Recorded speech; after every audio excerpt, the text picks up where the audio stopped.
Саламатсыздар ма балалар? 91-ші сабақ 27 мен 30-ші жаттығулар. 27-ші жаттығу суреттерге қара, олардың астындағы сөздерді оқы. Суреттерге қатысты сөздерінің бірі кіші әріппен, бірі бас әріппен жазылған. Оның себебі неде деп ойлайсың? Өзің қорытынды жасап көр. Оны келесі беттегі мәліметтермен салыстыр дейді. Айна деп үлкен әріппен жазылған, алма деп үлкен әріппен жазылған.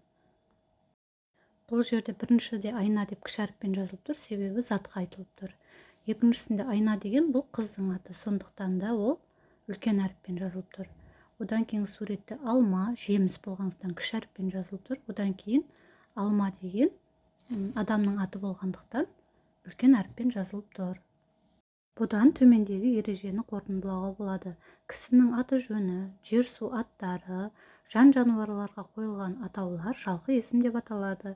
Жалқы есімдер әр уақытта бас әріппен жазылады. Мысалы, Әсел, Алматы, Іле, Құтжол дейді. Дәл сол сияқты айна, алма деген сөздер адамның есімі болғандықтан үлкен әріппен жазылып тұр. 28-ші жаттығу, өлеңді жатқа жаз. Өлеңді көшіріп жазасыздар. Жалқы есімдердің астын сыз дейді. Бекен, төкен, тете екен. Тете үлкені бекен екен дейді. Бұл жердегі жалқы есімдер бекен және төкен адамның аттары болғандықтан, есімдер болғандықтан. Жалқы есім астын сызып қоямыз. Бекен, төкен, бекен дегенде.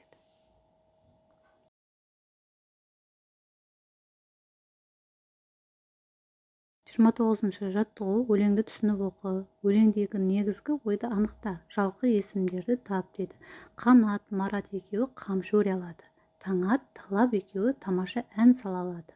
Самат, Сағат екеуі төгілтіп күй шертеді. Жанат, Манат екеуі киім-кешек тігеді. Балаларды өнерлі есептеп сен көр енді дейді. Жалқы есімдер Қанат, Марат, Таңат, Талап, Самат, Сағат, Жанат және Манат. Барлығы 8 өнерлі балалар бар екен. Келесі шығармашылық үзіліс 30-ші жаттығу. Берілген сөздердің бір әрпін алып тастап, жаңа сөз жаса. Бата, бұны алып тастаймыз. Ата, Әсел, сел, емен, мен, қаша, аша, ажар, жар, асан, сан деп осылай жаңа сөздер құрастырып жазуға болады. Осымен 91-ші сабақ аяқталды. Келесі жүздескенше сау болыңдар.